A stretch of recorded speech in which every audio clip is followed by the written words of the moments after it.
Breaking news చూస్తున్నాం. ఇటు మాజీ మంత్రి అంబటి రాంబాబుకి మరొక బిగ్ షాక్ అని చెప్పుకోవాలి. కస్టడీకి ఇవ్వాలని కోరుతూ పోలీసులు పిటిషన్ వేశారు.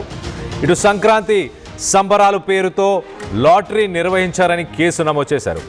లాటరీ టికెట్లను అమ్మి డబ్బులు వసూలు చేశారన్నారు పోలీసులు. మొత్తానికైతే కేసు దర్యాప్తు కోసం 5 రోజుల కస్టడీ కోరుతున్నారు పోలీసులు. సోమవారానికి తీర్పు వాయిదా వేసింది ప్రస్తుతానికి గుంటూరు కోర్టు. ఈ లక్కీ డ్రా కేసులో మరి మళ్ళీ ఆయనని కస్టడీకి తీసుకునే అవకాశం ఉంది. సో ఒక కేసు తర్వాత మరొక కేసు కంటిన్యూస్గా ఆయనని కస్టడీ కోరుతున్నారు. ఇటు ప్రిజనర్ ట్రాన్సిట్ గతంలో మనం చూసాం, ఇటు పీటీ వారెంట్ని కూడా కోరాను. మొత్తానికైతే ఇటు సత్తెనపల్లిలో ఒక లక్కీ డ్రా, ఇటు Guntur principal senior civil judge కోర్టుకు సంబంధించి రిమాండ్ను కోరారు. ఇటు అంబటి రాంబాబు ప్రస్తుతానికి 14 రోజులు జ్యుడిషియల్ కస్టడీలో ఉన్నారు. ఆయన మీద ఆరోపణలు ఏంటంటే ఆయన సంక్రాంతి సంబరాలు అంటూ సత్తెనపల్లిలో మొత్తానికైతే ఒక లక్కీ డ్రాని ఆయన నిర్వహించారు. 200 రూపాయలు ఇల్లీగల్గా బెనిఫిషరీస్ లోకల్గా ఎవరైతే వాలంటీర్స్ ఉన్నారో పాల్గొన్న వాళ్ళందరి దగ్గర 200 రూపాయలు జమ చేశారు. అక్కడ నుంచి వాళ్ళ నుంచి డబ్బులు తీసుకున్నారు అంటూ మొత్తానికైతే ఆయనపై ఆరోపణలు వస్తున్నాయి.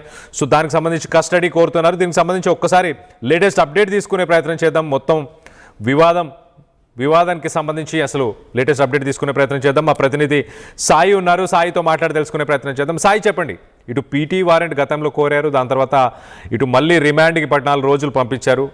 అది జరుగుతున్న సమయంలోనే మరొక వివాదాన్ని తెరపైకి తీసుకొచ్చారు. ఇటు పోలీసులు ఒక మనీ లాండరింగ్ యాక్ట్ కిందకి తీసుకొస్తున్నారా, మరి ఏంటి? మొత్తానికైతే ఒక లక్కీ డ్రాని నిర్వహించారు, డబ్బులు వసూలు చేశారంటూ చెప్పుకొచ్చే ప్రయత్నం చేస్తున్నారా? కళ్యాణ్, ప్రధానంగా అంబటి రాంబాబుకి సంబంధించి సంక్రాంతి సంబరాల్లో భాగంగా 2023లో జనవరి 16వ తారీఖు ఈ కేసు నమోదు చేయడం జరిగింది. లక్కీ డ్రిప్ అనేటటువంటి ఒక కార్యక్రమాన్ని నిర్వహించి ప్రజల నుంచి కూడా డబ్బులు సేకరించినటువంటి పరిస్థితి ఉందంటూ కూడా కేసు నమోదు చేశారు. అంటే లక్కీ డ్రిప్పులు కానీ లేకపోతే లాటరీ టికెట్లు కానీ ఇవన్నీ కూడా ఆంధ్రప్రదేశ్ రాష్ట్రంలో నిషేధం ఉన్నాయి. అయితే ఇలాంటి తరుణంలో ఆయన కార్యక్రమాన్ని నిర్వహించడం, అది పోలీసుల దృష్టికి వెళ్ళటం, కొంతమంది కేసు నమోదు చేయాలంటూ కూడా కోరటంతో ఈ కేసు నమోదు చేయడం జరిగింది.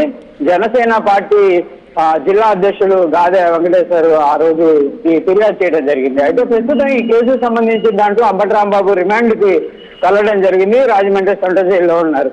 ప్రస్తుతం అసలు ఆ రోజు ఆ కార్యక్రమం ఎందుకు నిర్వహించడం జరిగింది, ఏంటి కారణం అనే అంశాలు తెలుసుకోవాల్సినటువంటి అవసరం ఉంది అంటూ కూడా పోలీసులు కస్టడీ పిటిషన్ ని దాఖలు చేయడం జరిగింది. అంబటి రాంబాబుని 5 రోజుల పాటు విచారించాలి. విచారణలో భాగంగా కంపల్సరీగా ఆ లక్కీ డ్రిప్ కు సంబంధించినటువంటి అంశాలు కానీ, అంటే నిషేధం ఉన్నటువంటి ఒక కార్యక్రమాన్ని ఏ విధంగా నిర్వహించారు, దానికి గల కారణాలు ఏంటి అనేది కూడా అన్ని అంశాలు కూడా పరిశీలించాల్సినటువంటి అవసరం ఉందనే విధంగా పోలీసులు అయితే ప్రస్తుతం కస్టడీలో కోరేటటువంటి అవకాశం ఉంది. అయితే మరి కోర్టు యాక్సెప్ట్ చేస్తుందా లేదా అనేది చూడాలి. ఎందుకంటే ఇప్పటికే ఈ కేసుకు సంబంధించినటువంటి అంశంలో అంబటి రాంబాబు తరఫు న్యాయవాదులు కూడా బెయిల్ పిటిషన్ కూడా మూవ్ చేయడం జరిగింది. ఒకవేళ కనుక కస్టడీకి ఇచ్చేటటువంటి అవకాశం ఉంటే మాత్రం బెయిల్ ఇచ్చేటటువంటి అవకాశాలు ఉండవు. ఒకవేళ కస్టడీ రిజెక్ట్ చేస్తే మాత్రం బెయిల్ ఇచ్చేటటువంటి అవకాశాలు ఉంటాయి. కాకపోతే వైసీపీ వాళ్ళు మాత్రం ఎలాంటి కస్టడీలు ఉండవు అనే విధంగా చెప్తున్నారు.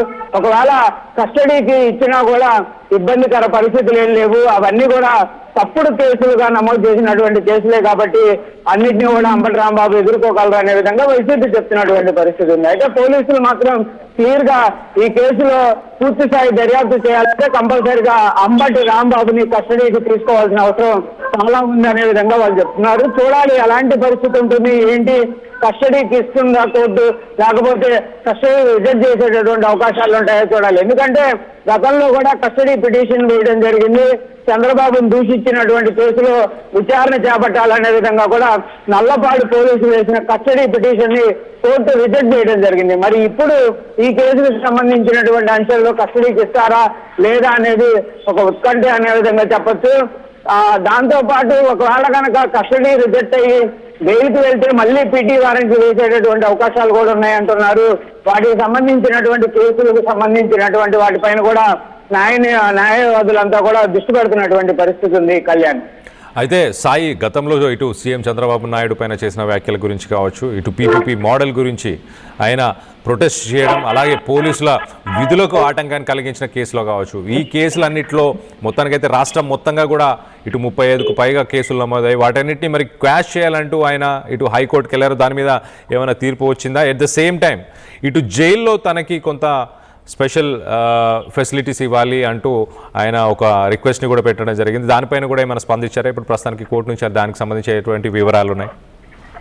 అంటే ప్రధానంగా కళ్యాణ్ ఎప్పుడైనా కేసులకు సంబంధించి క్లాష్ చేయాలనే విధంగా హైకోర్టును ఆశ్రయిస్తే వాటికి సంబంధించి అనేక రకాలుగా పరిశీలించేటటువంటి అవకాశాలు ఉంటాయి. వెంటనే కూడా క్లియరెన్స్ ఇచ్చేటటువంటి కేసులు చాలా రేర్ కేసుల్లో ఉంటాయనే విధంగా కూడా న్యాయవాదులు చెప్తున్నారు. కాకపోతే అంబటి రాంబాబు కూడా తన పైన నమోదు చేసినటువంటి చంద్రబాబును దూషించిన కేసు ఏదైతే ఉందో దాన్ని క్యాష్ చేయాలనే విధంగా కోరటం జరిగింది. మిగిలినటువంటి కేసుల్లో తనకి నోటీసులు ఇవ్వాలనే విధంగా మాత్రమే కోరారు. ఆ నోటీసులకు సంబంధించిన దానిపైన హైకోర్టు అయితే క్లియర్ గా గైడ్ లైన్స్ ఇవ్వడం జరిగింది. ఆ చంద్రబాబుకు సంబంధించి దూషించిన కేసులు ఏవైతే ఉన్నాయో అవి 10 చోట్ల నమోదైనాయి కాబట్టి వాటన్నిటికీ బిఎన్ఎస్ చట్టం ప్రకారం 35 నోటీసు ఇచ్చి విచారణకు పిలవాలి అనే విధంగా చెప్పడం జరిగింది.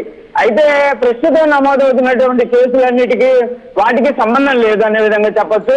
ఇవన్నీ కూడా పీటీ వారెంట్లు, అంటే గతంలో నమోదైన కేసుల్లో విచారణ కోసం ఆయన విచారణకి హాజరు కానటువంటి నేపథ్యంలో ప్రస్తుతం రిమాండ్ లో ఉన్నారు కాబట్టి మేము అదుపులోకి తీసుకొని విచారణ చేపట్టేటటువంటి అవకాశాలు ఉంటాయి. లేకపోతే మీరు రిమాండ్ చేయండి అని కోర్టు వేసేటటువంటి పిటిషన్లు కాబట్టి వీటికి వాటికి సంబంధం లేదు.